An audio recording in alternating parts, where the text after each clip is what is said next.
I had a lot of fear. I still have, just a different kind of fear.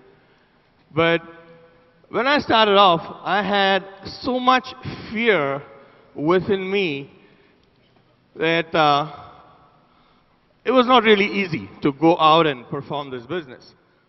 Can I have a bottle of water? Thanks. So,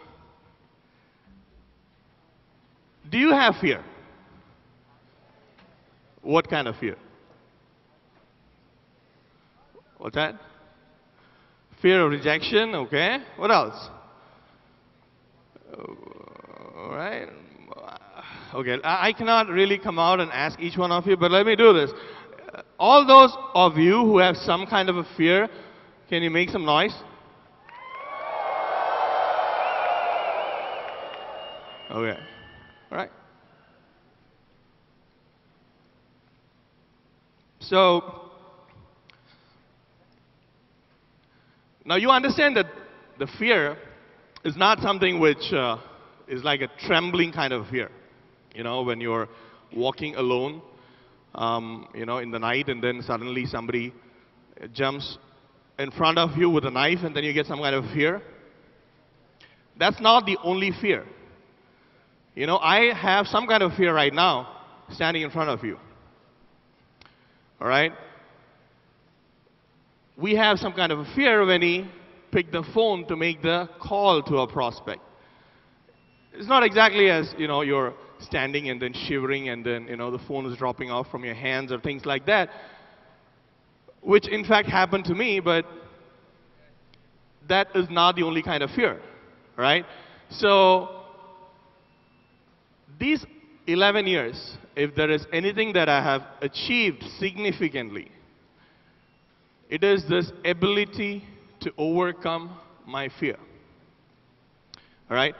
So, when I started off, all right, I was pretty young. It was just 2 years since I graduated from college.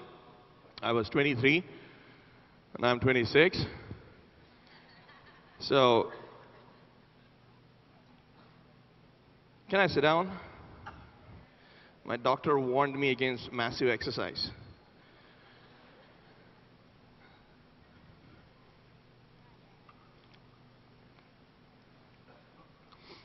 So coming back to this fear, okay?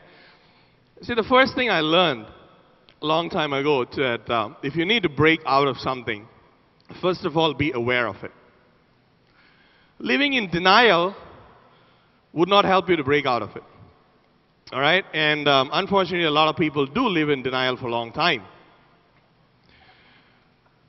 So it's up to you to realize whether you have those thoughts in your head or not.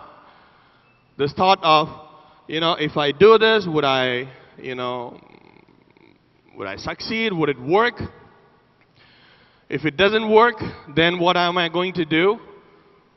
I have 10 people on my list. If I spoke to them and they rejected, now what am I going to do? That's a fear. All right? Now, my upline says I have to go out and expand my contact list. And he says I should go out into the mall and talk to people. But, so the fear basically comes in various degrees. It's not necessary to have that fear right in the front, basically staring at you in a big way, and now you're looking at it, you're trembling. Not necessary.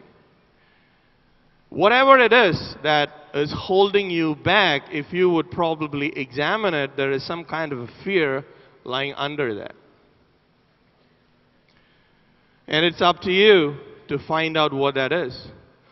And as you move forward, you break through some kind of a fear and then you move forward, there will be another fear. Every time you do something new, there will be a fear. And that's natural. And if you are saying that you do not have any fear, then I'm concerned. I'm worried for you. Because you're not doing anything outside of your comfort zone. When When you're not doing anything outside of your comfort zone, then now you don't have a fear. You know, you're pretty much doing the same thing every day like a machine, and everything is very predictable, and there is no fear. Anger is also a way of you showing your fear, sometimes. Now, all of you sitting here, I believe you have the intention of making it really big in this business. And I also believe that's a position that you're already not in.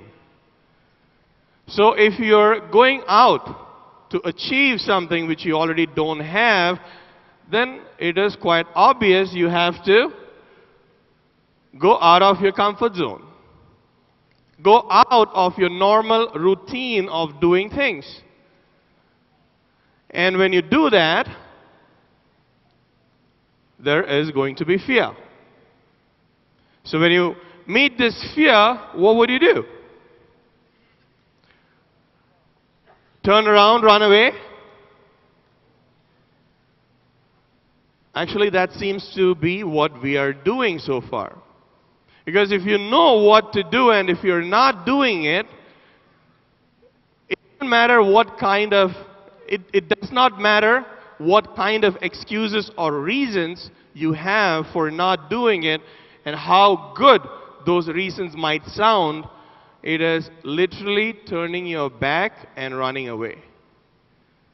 That's what it is.